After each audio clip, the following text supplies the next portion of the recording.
Rain falls in narrow sheets across Mulberry Street. The streetlights hum. Somewhere, a church bell strikes midnight, and a black sedan slides to the curb like a shadow come alive.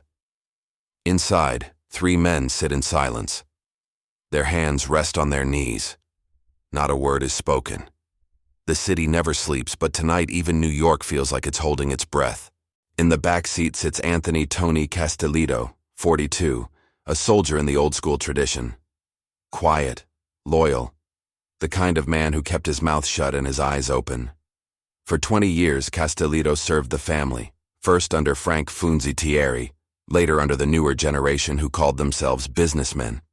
He doesn't know it yet, but tonight, loyalty is about to be redefined. They'd told him it was a meeting, a sit-down to smooth things over with a crew from New Jersey. He'd brought cigars, even a good bottle of Chianti. The hitmen beside him? 2 faces he's known since the old days. That's the tragedy of it. When the betrayal comes, it comes wearing a familiar smile. Years later, a detective states, "When we found the car, it was still running. The rain had washed away the prints. All that was left was a smell of cordite and something else, something that felt like regret. They'll say it was business. They'll say Castellito had gotten greedy, or that he'd whispered to the wrong ear. But in truth, nobody really knows why. Some say he'd been caught between factions. Others, that he'd learned something he wasn't supposed to know. Whatever the reason, that night, in the back of that sedan, the family killed one of its last believers. And in doing so, it exposed a secret that would tear the organization apart. This is the story of the Castellito Betrayal, a hit that was meant to preserve loyalty and instead revealed the Mafia's deepest fracture. Trust. Chapter 1. The Weight of Silence. The morning begins the same as every other. Tony Castellito lights a cigarette, pours a dark espresso, and steps out onto his Brooklyn stoop. The November air bites at his face. A garbage truck rumbles down the block. Somewhere a radio hums Sinatra's "One for My Baby." He likes that song, a man talking to himself in the dark. That's how Tony feels most days. Inside, his wife, Rosa, moves quietly. She doesn't ask where he's going anymore. Years of whispered calls, unmarked cars, and nights that end near dawn have taught her the value of silence. She looks at him a moment longer than usual, her voice soft. "Be careful today, Tony." He smiles faintly. "Always am." But he isn't. Not really. Not when the family calls. The Castellito crew operates out of a small club on Court Street, Café e Amici. From the outside, it looks like any other neighborhood cafe. Inside, it's smoke, whispers, and power wrapped in quiet rules. At the back table sits Carmine LoBianco, the acting capo. All business, all control. Tony walks in, nods once. Carmine doesn't look up from his paper. His voice is steady. "Anthony, sit down." Tony answers, "Morning, boss." Then Carmine says it. "You hear what happened to Rico? Jersey cops hit his numbers joint last night. Someone tipped him." He folds the paper, looks up slowly. "You wouldn't know anything about that, would you?" The silence that follows could split concrete. Tony meets his eyes. "I ain't never been a rat, Carmine. You know that." Carmine studies him, then nods, almost smiling. "I know, Tony. Just making sure." But something shifted in that moment. Small, invisible, dangerous. Later that day, Tony rides shotgun beside Sally Moe, his oldest friend. They've known each other since before the suits and envelopes. Back then, it was fists, smoke, and loyalty. Simple rules for a simple world. The 2 cruise past the old docks of Red Hook. The warehouses are empty now. The air smells like rust and rain. Sally breaks the silence. "You ever think about getting out?" Tony frowns. "Out? Yeah. You got a wife, a house. You've done your time. Guys like us, we don't retire. We vanish. Or we get buried." Tony doesn't answer. He just stares out at the gray water. The city skyline looks far away, like another world. Flashback, 1958. A dark room lit by a single candle. A saint's picture burns in Tony's hands as he repeats the words, "If I betray my friends, may my soul burn like this saint." Back then he believed it. Every word. Now the oath feels like something hollow, something men say before they break it. Back in the present, Carmine takes a phone call at the club. His tone is calm. Too calm. "Tell Jersey it's done. Tomorrow night. No more waiting." A voice on the other end hesitates. "You sure about this?" Carmine exhales smoke, watching it curl toward the ceiling. "Orders come from upstairs. He talks too much. We can't afford that right now." The click of the receiver sounds final. That evening, Tony stops by St. Mary's Church. He sits in the last pew, staring up at the Virgin's cracked mural. The priest, Father Carlo, shuffles down the aisle. His voice is soft, but knowing. "You look tired, my son." Tony answers, "Yeah, business." The priest smiles sadly. "You know, sometimes business is the devil's favorite excuse." Tony stares at the floor. "You still believe in forgiveness, Father?" The priest nods. "Always." Tony stands to leave. "I used to." Later that night, Tony meets Sally Moe at their usual diner. Chrome stools, burnt coffee, the smell of fried onions. They talk baseball, Sinatra, the Yankees.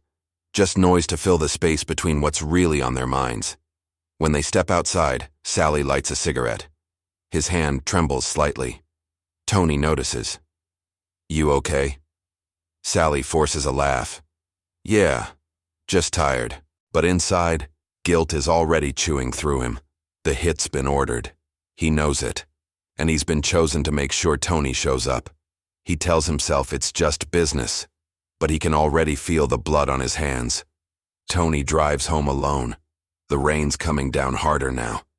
He glances in his rearview mirror. The same pair of headlights, 3 blocks in a row. He turns once, twice. The lights stay. Finally, he pulls over by the docks and steps out. The other car passes. Just a stranger. Just paranoia.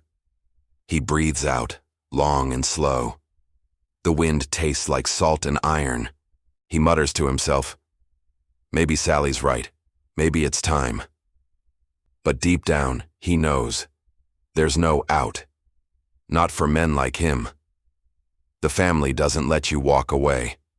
And tomorrow night, when the call comes for a meeting to smooth things over, Tony Castellito will answer it, loyal to the very end. Chapter 2. The meeting that wasn't night drips like oil across Brooklyn. The city hums low, restless, as if it knows what's coming. Tony Castellito sits at his kitchen table, a half-empty glass of red wine before him. The phone hasn't rung yet, but he knows it will. It always does. He stares at the clock. 8:10. The rain from earlier has turned to mist, wrapping the streetlights in a soft, golden fog. Rosa watches from the doorway, her voice small. "You're not going out again tonight, are you?" He doesn't answer at first. Then, without looking up, "Just business. Won't be long." She steps closer. "You said that last time, Tony." He finally looks at her. Really looks. The lines on her face, the fear she tries to hide. He forces a smile. "This'll be the last one, I promise." But even as he says it, the promise feels false. At 8:27, the phone rings. He picks up on the first buzz. A calm voice on the other end. Sally Moe's. "Tony, Carmine wants to see us. Says it's important." Tony leans back in his chair. "Tonight?" "Yeah, just a sit down. Jersey guys'll be there too." Tony exhales. Slow. "Where?" "The garage on Bay Ridge. Midnight." A pause. Then Sally adds, "It'll be fine. Just business, you know?" Tony chuckles softly. "Yeah, just business." He hangs up, stares at the wine glass for a long moment, then downs what's left. He drives through the city in silence. The windshield wipers drag like metronomes, keeping time with his heartbeat. He passes the pier where he stopped the night before. A single gull cries out over the water. He thinks of Father Carlo, of that cracked mural, of the words he couldn't say out loud. I'm tired of living like this. But men like him don't pray for peace. They drive toward it, even when it looks like death. In another part of town, Carmine LoBianco sits in the back of his Cadillac, parked under the BQE. The engine idles. Cigar smoke curls around his head.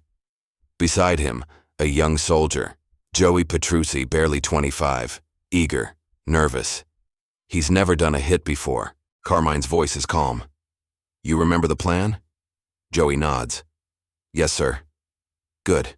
No mistakes. He's a good man, but he made himself a problem. Problems get solved. That's the rule. He flicks ash out the window. You take the first shot. Make it quick. Joey swallows hard. Yes, sir. Midnight approaches. The old garage on Bay Ridge Avenue stands half abandoned, its brick walls sweating from the fog, its iron doors creaking with the wind. Tony's car pulls up first. Headlights cut through the mist like blades. He steps out, coat collar up, shoes echoing on wet concrete. The garage door slides open just enough for him to enter. Inside, the air smells like oil and old secrets. Sally Moe is already there, hands buried in his pockets. Glad you came, brother, he says softly. Tony gives a weary grin. You think I'd skip a meeting with Carmine? Never thought you would. They wait in silence. The sound of dripping water fills the space between them. Finally, Carmine arrives. He walks in with two men, Joey Petrucci and Nicky Pace, a cleanup guy who never talks. Carmine's voice carries a rehearsed calm. Anthony, good to see you. Tony nods. You said this was about Jersey? Carmine walks closer, his shoes scraping against the floor. Yeah, something like that. For a moment, no one moves. Then, Carmine says it. Quiet, almost kind. You know, Tony, you've been with us a long time. You've done good work. But lately people been saying things that don't sound like you. Tony stiffens. What things? That you've been talking, maybe not to cops, but to people who shouldn't know what they know. Tony's jaw tightens. You know me better than that. I thought I did. Silence. The hum of the city outside. The faint drip of water from the rafters. Then, Tony says it, softly, but it cuts through the air like a knife. If you're gonna do it, Carmine, just don't make my friend pull the trigger. Carmine tilts his head, curious. What makes you think I'd ask Sally to do that? Tony turns his eyes toward Sally. Because you already did. Sally looks away. He can't meet Tony's stare. Tony's voice cracks. I'd have taken a bullet for you, Sal. You know that? Sally whispers, I know. The sound comes sudden, a single gunshot, echoing off concrete. Tony staggers back, one hand pressed to his chest, confusion washing over his face more than pain. He looks at Sally, not angry, not afraid, just tired. Another shot. Tony falls. Carmine exhales, almost relieved. Make sure it's done. Joey steps forward, his hands shaking, and fires once more. The echo fades into the mist. Carmine turns to Sally. You did good. You kept it clean. Sally's eyes stay on the floor. Yeah, real clean. By dawn, the body's gone, the floor scrubbed, but blood never really leaves. It lingers, in cracks, in conscience, in dreams. Later that morning, Sally Moe sits in his car outside St. Mary's. He watches the church door. Inside, Father Carlo is lighting candles. Sally mutters to himself, Forgive me, Father, for what I just let happen. Then he drives away, the city waking up behind him, unaware that loyalty just died in a cold garage in Bay Ridge. Chapter 3. The Ripple Effect. Dawn crawls over Brooklyn like a confession. Gray light seeps through narrow alleys, over rooftops still wet from rain.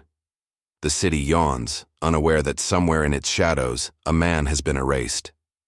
Anthony Castellito is gone. No witnesses, no noise, no trace. But death in the Mafia is never clean.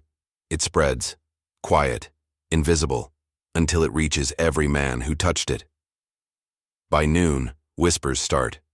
At a bakery on Court Street, an old man leans over the counter. "You hear about Tony?"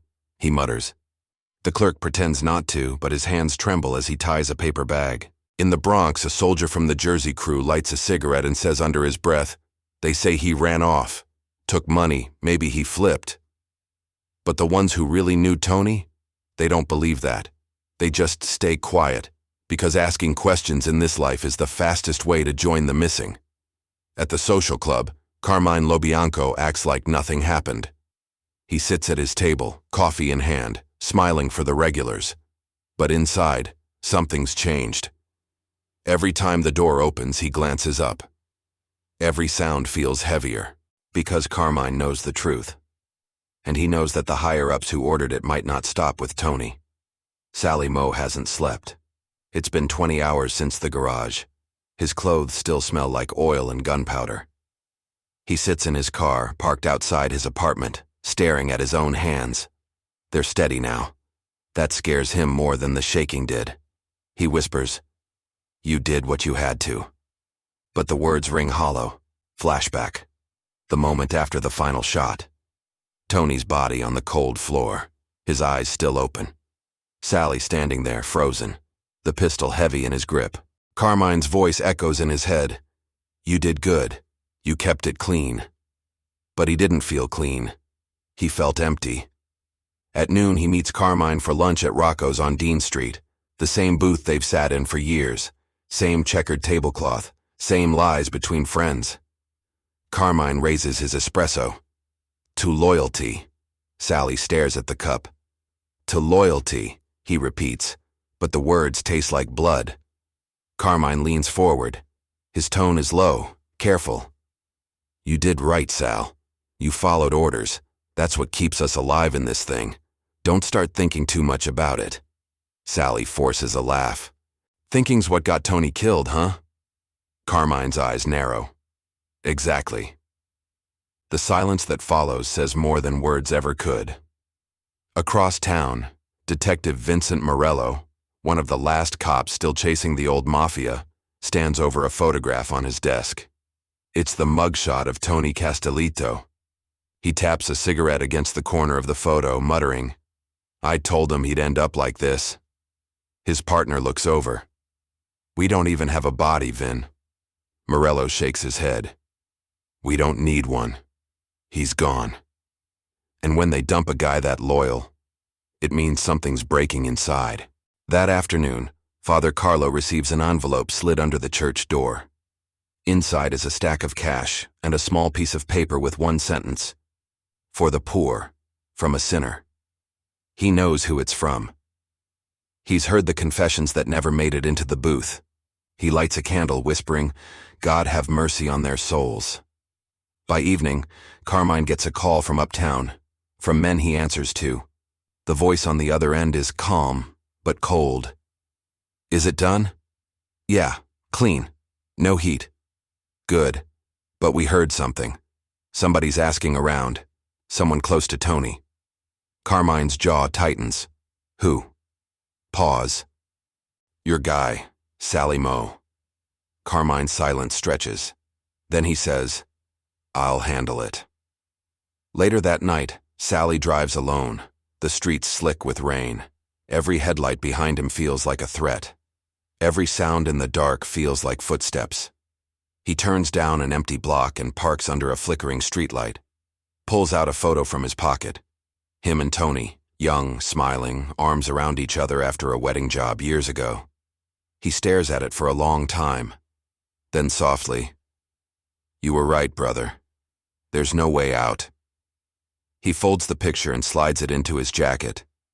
Meanwhile, Carmine sits in his apartment, staring out the window at the skyline. The phone on his desk rings again. He lets it ring. He knows what's coming next. Another order, another problem to solve, another piece of loyalty to bury. For the first time in his career, Carmine feels something he's never allowed himself to feel. Fear. Because killing Tony Castellito wasn't just a hit. It was a message. And whoever sent that message isn't finished yet. Chapter 4. Loose Ends. Brooklyn at night again. The streets are wet, glistening with reflections of red and white lights. Somewhere a subway rumbles beneath the city, a heartbeat beneath the concrete. It's been 5 days since Tony Castellito disappeared. The family says nothing, but the silence is deafening. Old soldiers stop showing up at the club. Runners deliver envelopes without making eye contact.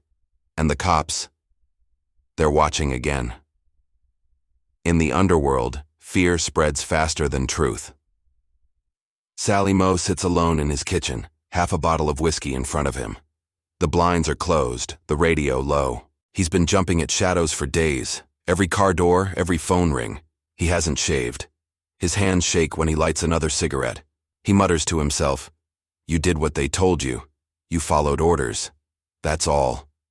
But the voice in his head won't stop answering back. Then why can't you sleep? He remembers the garage, the sound of the gun, Tony's eyes still open. It plays like a reel that never stops. That same night, Carmine LoBianco holds a closed-door meeting at the club. 3 captains. 1 problem. Words come down from uptown. The bosses are nervous, too much heat, too many questions about Tony. Carmine leans back in his chair. Fed's been sniffing around his old haunts. I told him he's gone, left town. Nobody believes it, but they don't got proof. A captain named Lou Gennaro speaks up. Maybe they don't, but we got another problem. Sally's been talking, asking questions. He's saying maybe Tony didn't need to go like that. Carmine's face hardens. Who told you that? Doesn't matter. Half the streets heard it. Carmine looks down at his coffee, the surface trembling slightly in his hand. He whispers, "Loose ends."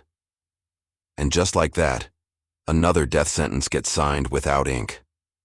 Hours later, Sally drives through the industrial district, a stretch of warehouses and ghost buildings. He's supposed to meet a guy about a job, a pickup, small cash, anything to distract him from his thoughts. But deep down, he knows. He feels it. When he turns onto River Street, a car pulls in behind him. Headlights too bright, too close. He takes another turn. The car follows. Sally's breath quickens. He mutters, "No, not tonight." He speeds up, but the other car matches him. Finally, he slams the brakes and jumps out. The cold hits his face like a slap. The other car stops. 2 men step out. He knows both of them, Nicky Pace and Joey Petruzzi. Joey's face is pale. He doesn't want to be here. Sally calls out, "You tell Carmine I'm not running. You tell him I ain't said nothing." Joey shakes his head.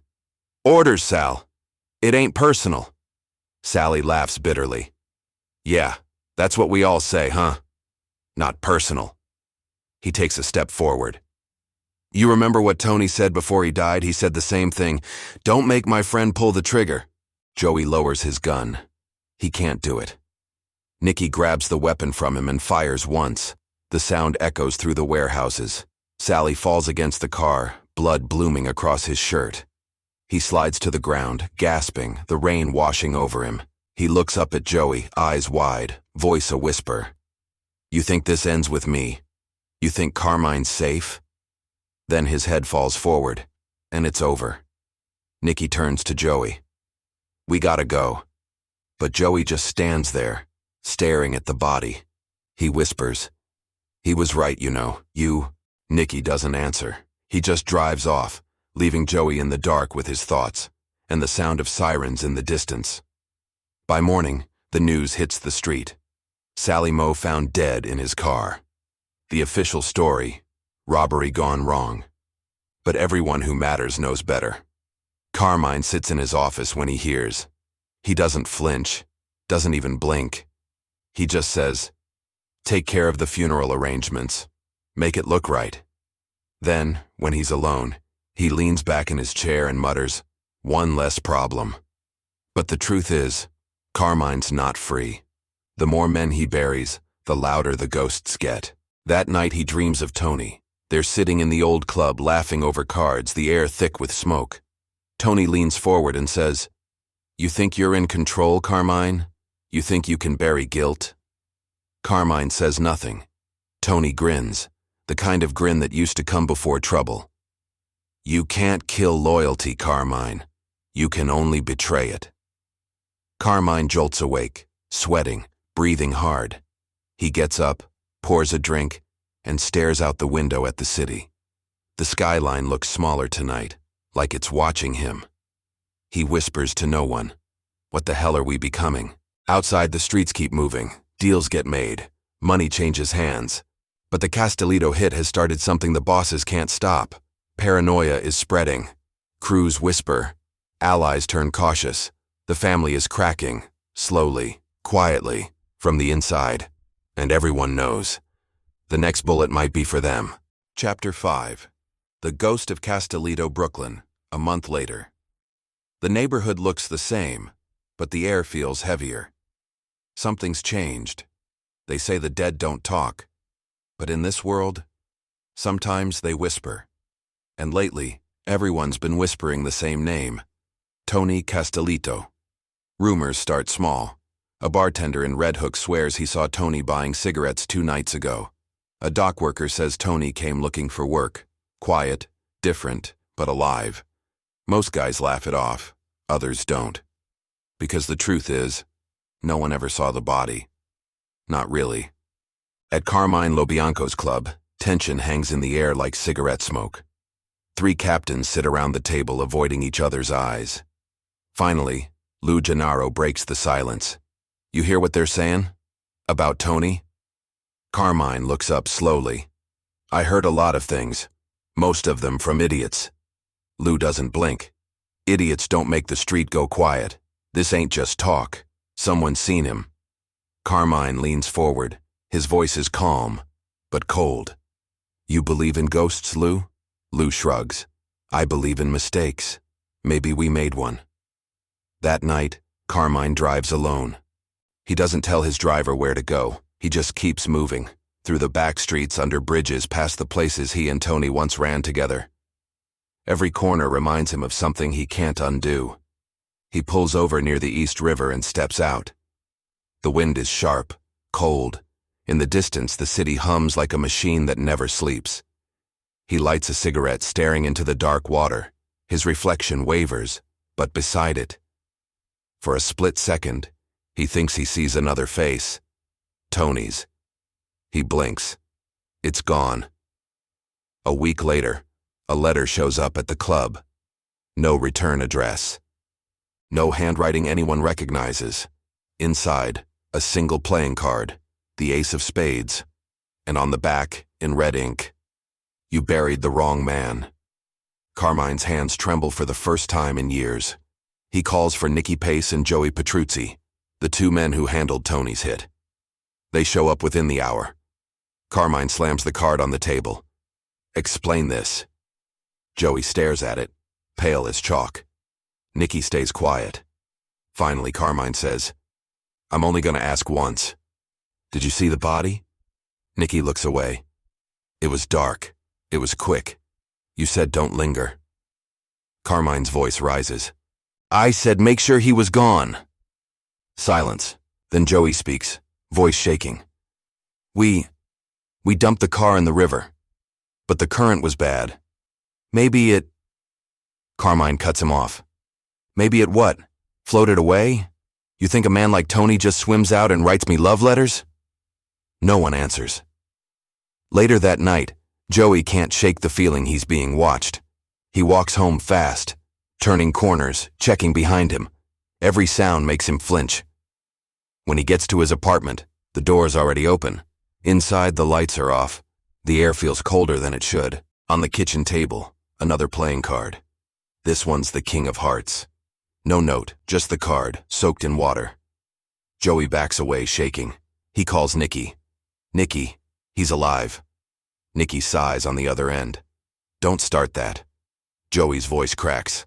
I'm telling you, he's out there. He wants us next. By morning, Joey's gone. His car's found at the docks, empty. Only thing left in the front seat, a wet ace of spades. The family starts to unravel. Guys stop showing up. Street earners vanish overnight. And Carmine, once the calmest man in Brooklyn, now looks over his shoulder everywhere he goes. Every ringing phone, every knock at the door, feels like a warning. He doesn't sleep much anymore. When he does, the dreams come back. Tony's there again, smiling. You thought you could bury me, Carmine. You can't bury what you are. Carmine wakes up drenched in sweat, clutching his gun, whispering to himself, "It's not real. It's not real." But deep down, he's not sure anymore. Days later, the cops pull something from the East River. A car. Rusted. Torn apart by the current. Inside, bones, a wedding ring, and a half-burned jacket with Tony's initials stitched inside. The press calls it a mob mystery. But for Carmine, it's a message. Tony's really gone. But the guilt, that's the ghost that never dies. That night, Carmine sits alone in his club. The lights are low. The room is empty. He pours a drink, stares at the glass, and mutters, "You win, old friend." He raises the glass to the empty chair across from him. "To the ghosts we make." Then he drinks. Outside, thunder rolls over Brooklyn, and in the distance a siren wails, one long, lonely sound. The city doesn't stop. It never does. But somewhere in the dark, the name Tony Castellito still echoes, like a warning. Chapter 6. The Fall of Carmine LoBianco. By the summer of 1980, the old rules are gone. Brooklyn is changing, and so is the Mafia. The streets that once ran on respect now run on paranoia. And the man who built his empire on silence is about to be silenced himself. Carmine LoBianco, once untouchable, once feared, is now a ghost in his own kingdom. He doesn't leave the club anymore. The blinds are always drawn. The phone rings, but he never answers it. Every sound makes him flinch. Every knock feels like judgment. He used to be surrounded by men who called him boss. Now he eats alone. A single plate, a glass of bourbon, a gun on the table beside it. Across the city, federal agents are closing in. A task force led by Detective Raymond Perez has been listening, watching, waiting. Perez is old school. He's been chasing Carmine for years, ever since the Castellito case went cold. Now, he finally has a wiretap. And this time, Carmine's paranoia is doing half the work. In the tapes, Carmine's voice trembles. He mutters to himself, pacing the room. Sometimes he speaks to someone who isn't there. "You think you're still running this, Tony? You think you won?" Silence. Then, softly, "You didn't win. You just left me behind." The feds listen in, hour after hour. What they hear isn't the voice of a Don. It's the sound of a man unraveling. Perez plays the tape back and sighs. "This ain't a crime, boss," he says. "It's a ghost." But Carmine isn't the only one losing control. Inside the family, cracks become craters. The younger guys, new blood, see Carmine as weak. They want a leader who's sharp, ruthless, modern. They start talking about replacing him. At first, it's just whispers. Then one night, someone makes a move. It happens at a restaurant in Bay Ridge. Carmine's underboss, Vinny Russo, is having dinner with two soldiers. He excuses himself to take a call. When he returns, the soldiers are gone. 2 minutes later, the windows explode. Bullets rip through the front glass. Customers scream, dive for the floor. When the smoke clears, Vinny's gone too. The papers call it a mob war, but the truth is simpler and darker. Carmine's empire isn't being attacked. It's eating itself. Back in the club, Carmine gets the news. He doesn't speak for a long time. Just stares at the wall, then whispers, "They're cleaning house." He knows what that means. He's next. That night, Carmine calls Nicky Pace, one of the few old faces still around. "Nicky, you still with me?" Nicky hesitates. "Always, Carmine, you know that." But Carmine hears it, that pause, that small break in the voice that means no, not really. He hangs up without another word. Hours later, rain starts to fall. Carmine pours another drink, then stares at his reflection in the bottle. He whispers to himself, "It's funny. You spend your whole life trying to stay loyal. Then one day you wake up and you realize loyalty's the first thing they kill. Outside, 2 cars pull up, engines idle, doors close softly. Inside the club, Carmine doesn't move. He already knows how the story ends. He straightens his tie, finishes his drink, and places the empty glass beside the gun. Then quietly, "Let's get it over with." The door opens. Footsteps echo on the tile floor. 3 men, faces hard, eyes cold. No one speaks, no ceremony, no last rites. Just a brief flash, a single shot. Then silence. When the cops find him, the table is still set. The empty glass, the spent casing, and a single playing card. The ace of spades. Perez stares at it for a long time before saying, "Guess the ghost got him after all." In the papers, they call it the end of the LoBianco era. But in the streets, they say something else. They say Tony Castellito finally got justice, not through courts, not through revenge, but through guilt. Because in the world they built, there's no sin worse than betrayal, and no punishment greater than living long enough to feel it come back around. Soft music fades out. That night, the rain keeps falling, washing the blood from the sidewalk, but not from the story, because every empire has a ghost. And in Brooklyn, his name is still Tony Castellito. Chapter 7. The Echoes Left Behind. Brooklyn wakes slowly the morning after Carmine LoBianco's death. The streets are damp. The neon of the clubs flickers weakly in the fog. Life continues, indifferent. But underneath the surface, something has changed. The Castellito hit, the betrayal, the shootings, the ghosts, has left a mark. Inside the FBI office in Manhattan, Detective Raymond Perez sifts through the evidence. Files, wiretap transcripts, photos of abandoned warehouses.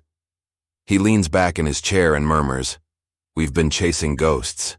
And finally, we caught one." The problem is, the ghosts don't just vanish. They linger. They whisper in alleys, in bars, in the silence between phone calls. Across Brooklyn, men talk quietly. No one admits it out loud, but they all know. The old guard is gone.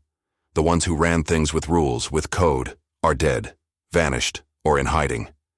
And Tony Castellito's name, once ordinary, now legendary, is whispered with fear and respect.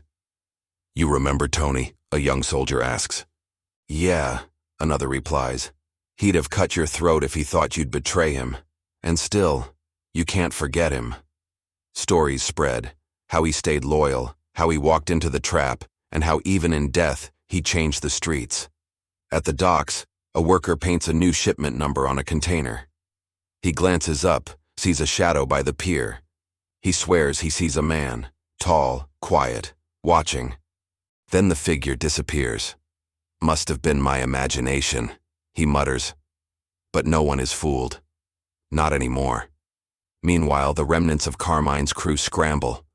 The younger men argue, fight, and take sides. The old rules don't apply. The hierarchy is gone, and the family fractures piece by piece like a house built on sand. The whispers of Tony Castellito keep them in line, not with fear of a living man, but fear of what he represents. Loyalty, honor, retribution.